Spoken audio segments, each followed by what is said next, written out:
नमस्ते, मैं किसान आंदोलन पर मैं गीत गा रहा हूँ।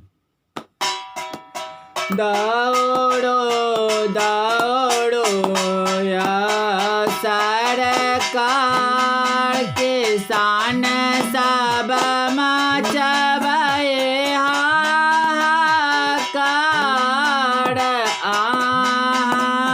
अभी आओ सरकार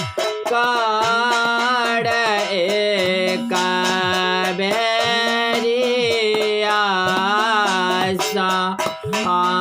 सब जगह के किसान एलाए से दो बॉर्डर पर में एलाए गारी अपन अपन कैलकाय ठंडा में प्राण गमावैया। सुनियो सरकार एक बेर किसान के पुकार।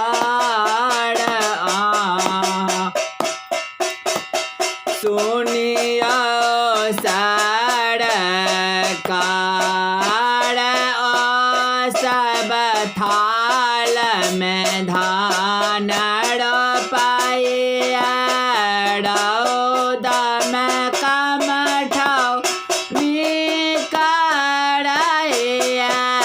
काटया धान के बोझ उठबै माथ पर सरकार एक बेर करो सबके बात। सुनियो सरकार उपजा बैया धान मौसरी राहरे खेड़ाई एक बेड़ा। सुनियो सरकार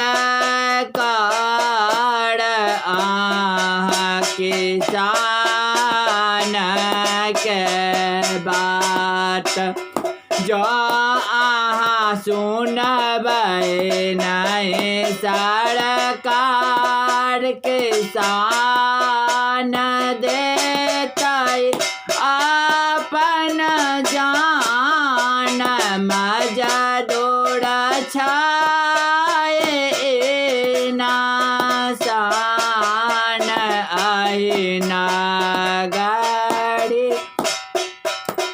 या मैं या मोदी जी सरकार सुनियो पुकार। एक बेर अभी आओ सरकार किसान समझबै हाहाकार।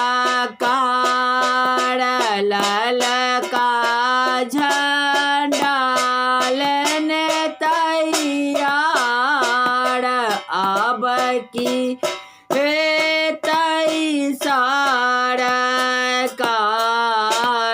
एक बेरिया से जो किसान के सुनियो पुकार। मोदी जी सरकार राजीव गाबै दुख का गीत। सुनियो न साजरो गलती जो हम कहै छी तऽ सुनियो सरकार क्षमा करबै।